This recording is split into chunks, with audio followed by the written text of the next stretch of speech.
Hello, this is Eliza Galermo, and for my honors contract, I researched Spanish influence in the Philippines.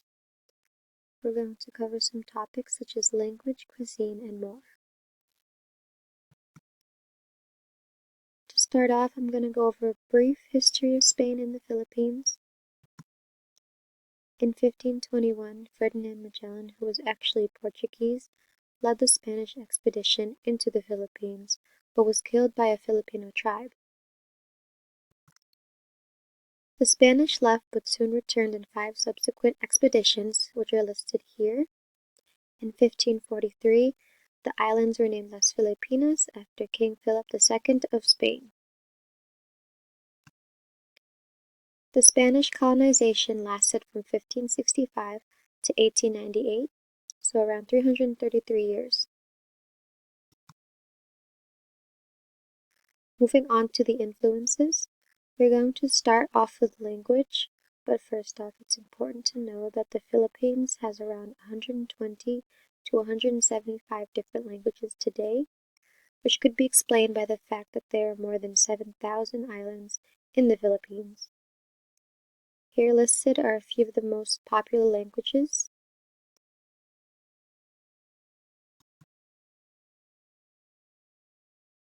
As the Spanish colonies arose in the Philippines, many contact languages and situations influenced by Spanish also emerged. The 5 are listed here.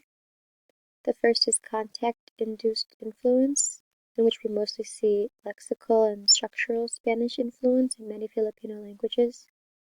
The second is creolization, which we see through the use of Chabacano, which is a group of Spanish-based Creole languages spoken in some parts of the Philippines.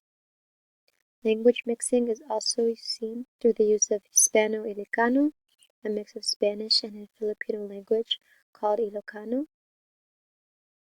Pidginization also emerged. Pidgins are contact languages that develop when 2 groups of people who don't know each other's languages must communicate for practical purposes, such as trading. For example, Bamboo Spanish and Español de Cocina are pidgin languages that are used by Chinese shopkeepers in the Philippines. And then there is Philippine Spanish. A very small minority of Filipinos use Spanish as their mother tongue today. Now we are going to look at how Spanish has influenced specific domains of language through examples and comparisons. But for the purpose of this presentation and the availability of research, we're going to look at some of the 2 most common languages in the Philippines, Tagalog and Cebuano. In the Cebuano vowel system, E, A, and U are used, but when looking at Spanish loanwords, we see the use of A and O. For example, the Cebuano word for date is fecha, or fecha in Spanish. Notice how the spelling is different and reflects the Filipino pronunciation of Spanish words, which includes substituting P sounds for F sounds. Filipinos also use the graphemes TS for the CH sound. As for morphology, a feature of Spanish verbs occurring in many Filipino languages is the deletion of the final R. For example, apura means hurry in Tagalog, and sara means close, which are very similar to apurar and cerrar in Spanish. We see some Spanish roots like entrar mixed with the Filipino affix han, meaning a location, to create entrahan, meaning entrance. Then we also see some Spanish suffixes like ero, which is used to create a noun relating to the root noun. For example, babae means woman in Cebuano, and babaero means womanizer. In the Philippines, you can also see differences in noun endings depending on gender, such as lolo and lola meaning grandfather and grandmother, or guapo and guapa. An example of some morphosyntactic influence is the use of más for comparison. In the following statements, we see the Spanish sentence, el lápiz es más azul que el papel, and you can observe similarities in the Cebuano translation, mas azul ang lapis kaysa papel.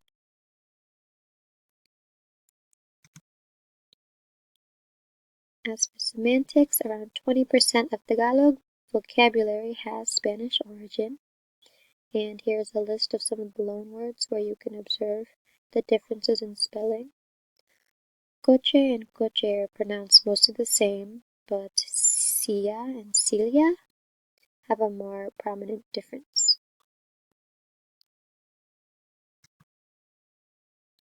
Now we're going to move on to the influences on cuisine. A large percentage of Filipino food can be traced back to Spain. During the colonization, they introduced many crops from the New World as Spain also colonized Mexico. Filipinos also adopted the cooking method of sautéing onions and garlic in oil from the Spanish. There are a few dishes that have similar names, but are quite different. In Spain, adobo is a cooking and preservation method in which raw food is immersed in a stock or sauce that is typically composed of paprika, oregano, salt, garlic, and vinegar. In the Philippines, it is a popular stew typically made with chicken or pork, and it's known for its flavors of vinegar, garlic, and bay leaves, and it's eaten over rice. The two are depicted in the top pictures, and then some other foods include empanadas, tocino, and longaniza. In both cultures, these are a type of filled pastry, a pork belly dish, and a type of sausage, respectively. However, both cultures have their own version of each. And the two types of longaniza are pictured there on the bottom. Moving on to some other mentionable impacts.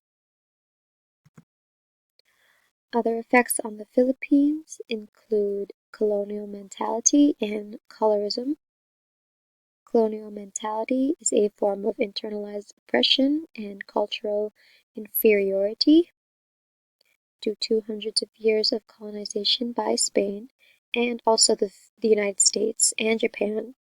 This led to the Philippines being stripped of their cultural identity, creating a mentality of a dominant culture. This led to many Filipinos often seeing Western and European standards as the norm, further leading to other outcomes such as low self-esteem and a lack of exposure in the media. Colorism is also found in Filipino culture, which is a form of prejudice or discrimination, usually from members of the same race, in which people are treated differently based on the social implications from cultural meanings attached to skin color. Like many other cultures, we see disparity between light-skinned and dark-skinned Filipinos, which appears in the media through television and products for skin lightening. They're depicted as a picture of papaya soap, which is a popular skin lightening product that is in the Philippines. We also see the influence on religion, as 86% of Filipinos identify as Roman Catholic today. We see many Spanish surnames in the Philippines, such as De la Cruz. My last name is Guillermo, but there's a family legend that we changed it from the Spanish last name Guillermo because people with that last name were being ordered to be killed. And then lastly, we have some similar holidays, such as Araw ang mga Kaluluwa, or All Souls Day, and Todos los Santos, or All Saints Day. And that brings us to the end. Here are my sources. I hope you enjoyed learning a little bit about Spanish influences in the Philippines. And now we're going to learn how to make empanadas.